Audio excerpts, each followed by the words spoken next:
David and Goliath. The Beacon's Second Reader, by James Hiram Fassett. Long, long ago there lived in the country of Israel a boy named David. He was a shepherd boy, and all day long he watched the quiet sheep as they ate sweet grass on the hillside. Although David was only a boy, he was tall and strong and brave. When he knew he was in the right, he feared nothing.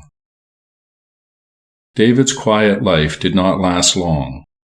There was a great war between the people of Israel and men called the Philistines.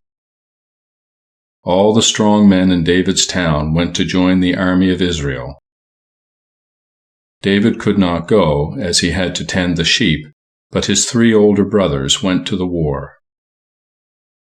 For a long time, David's father heard nothing from his 3 oldest boys. At length he called David to him and said, "Take to your brothers a bag of this corn, and these 10 loaves of bread. Find out how your brothers are, and bring word to me." The next morning David rose very early, and taking the bag of corn and the loaves of bread, he went to the camp where his brothers were. The camp of Israel was on the side of a high mountain. Across the valley from this mountain, and on the side of another mountain, was the camp of the Philistines.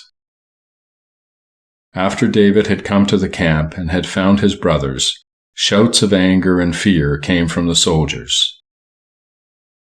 David looked across the valley to the camp of the Philistines.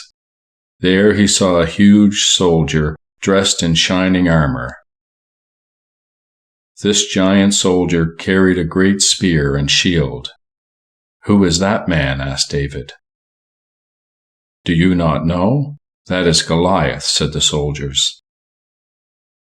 "Every day he comes out and dares any man on our side to meet him in battle." "Does no one of our soldiers dare to meet him?" asked David. "We have no man so strong as he in our whole army," said the soldiers. The giant from the opposite hillside shouted with a loud voice, and again dared the army of Israel to choose a man to meet him. David was a brave boy. He was stirred to anger at the sight of this great giant. "Is not God on the side of our people?" he asked. "I will fight with this man, even though he kill me." The king of Israel heard of these brave words and sent for David to come before him. When he saw that David was only a boy, he said, "You are not able to go against this Philistine.